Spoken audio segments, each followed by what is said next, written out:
Good morning, everyone. I wanted to do a parent page real quick because it's November already. Time's gone really fast.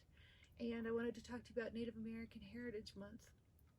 Native American Heritage Month, it doesn't have to be something out of the ordinary. It can just be something that you include for your children to expose them to stories from our First Nations that were here pretty much before many of our families were. And I wanted to share with you a couple of books that are rather contemporary, and we'll just go from there. The first book is called The Water Walker, and it is a story about Grandma Josephine, who started as a little girl hearing stories about the water from her grandmother and from her family. And it's a beautiful story about a little girl, and it uses native words. Nibi is the word for water. And it's very simple. It has pronunciation guides, and it talks about someone who just passed away a year or two ago. And it gives you the Ojibwe words and their pronunciations for the words in the book. And it talks about this real life person that did actually walk to honor the water. Another book that's very important and has won the Parents' Choice Gold Award is called Crazy Horse's Vision. Crazy Horse is a very influential person among many of the First Nation tribes. One thing you need to know is that you can't think of the tribes as all one. There were similarities between the cultures, and there were differences among the cultures. But there were a lot of fundamental truths that all shared. So, and Crazy Horse's Vision is a really great story.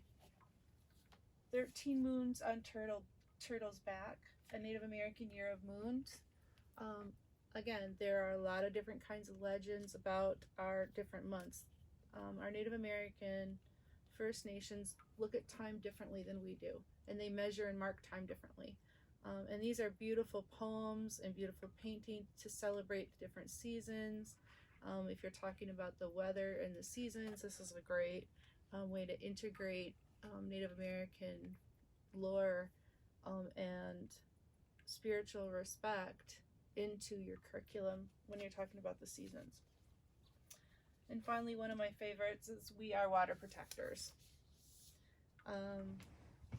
In 2016, a young group of people stood up were standing at a place called Standing Rock, South Dakota, to stand up against pipelines desecrating sacred ground and possibly the danger that the pipeline would pose to their land and their water. And so this is a beautiful story about what a water protector is and does. Again, beautiful illustrations.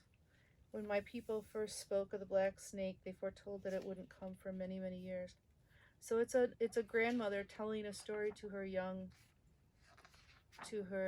descendants. Take courage. I must keep the black snake away from my village water. I must rally my people together. To stand for the water, to stand for the land, to stand as one against the black snake.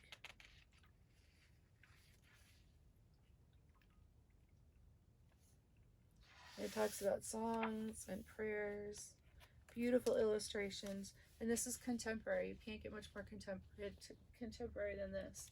So it is. These are great books to dispel the stereotypes, show respectful narratives, and some of them are in Native voices. So those are just 4 books that I recommend that have touched me personally as I've been involved with the water protector movement. So I just wanted to share those 4 books with you. And like I said, they can be integrated throughout your year. So thank you, and on to G is for gobble gobble. Have a great day, everyone.